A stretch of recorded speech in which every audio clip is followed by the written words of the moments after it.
The 3-day supply mentioned in the following video from 2008 almost seems quaint after the pandemic, but it's still incredibly good advice that stands the test of time, especially if you're new to emergency preparedness.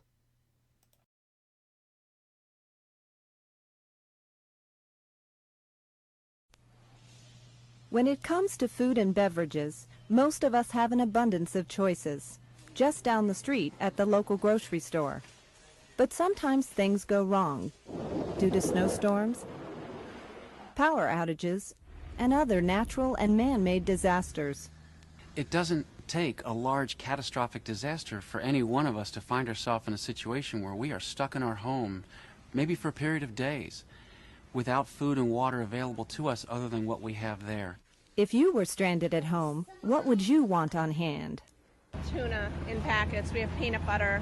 Dried fruits. Canned goods. Nuts. Bread and milk. Chicken in the can. It's important to have the right things on hand because, as we know, emergencies do happen.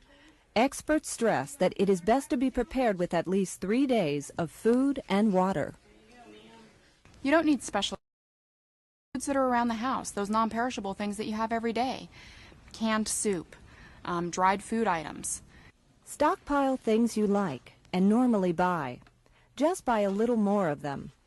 Stockpile foods that are non-perishable and don't need refrigeration or cooking. When the power goes out, the first thing you should use is the food out of your refrigerator. Then move to the food in your freezer. After that, that's when you go to your stockpile of canned goods and non-perishable products. Just make sure you have a manual can opener as well. In a disaster situation, you need to maintain your strength by eating at least one well-balanced meal a day. And you need to make sure you drink enough liquid for your body to function properly. Having a supply of clean water is a top priority. You need to have enough water for hydration, food preparation, and daily hygiene. Store at least 1 gallon of water per person per day. You can buy packaged bottled water or store safe tap water in sanitized plastic containers. Place the water in a cool, dark place and change every 6 months. If you run out of your stored water supply during an emergency, you can treat tap water to make it safer. Contaminated water can cause diseases such as dysentery, typhoid, and hepatitis. To treat tap water, 2 generally accepted methods are to boil water for at least 1 full minute or by adding 16 drops of regular unscented household bleach to 1 gallon of water.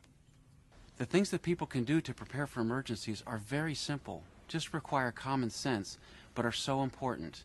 Preparing your home for an emergency is something you want to do ahead of time. It's so much better for our well-being should something happen.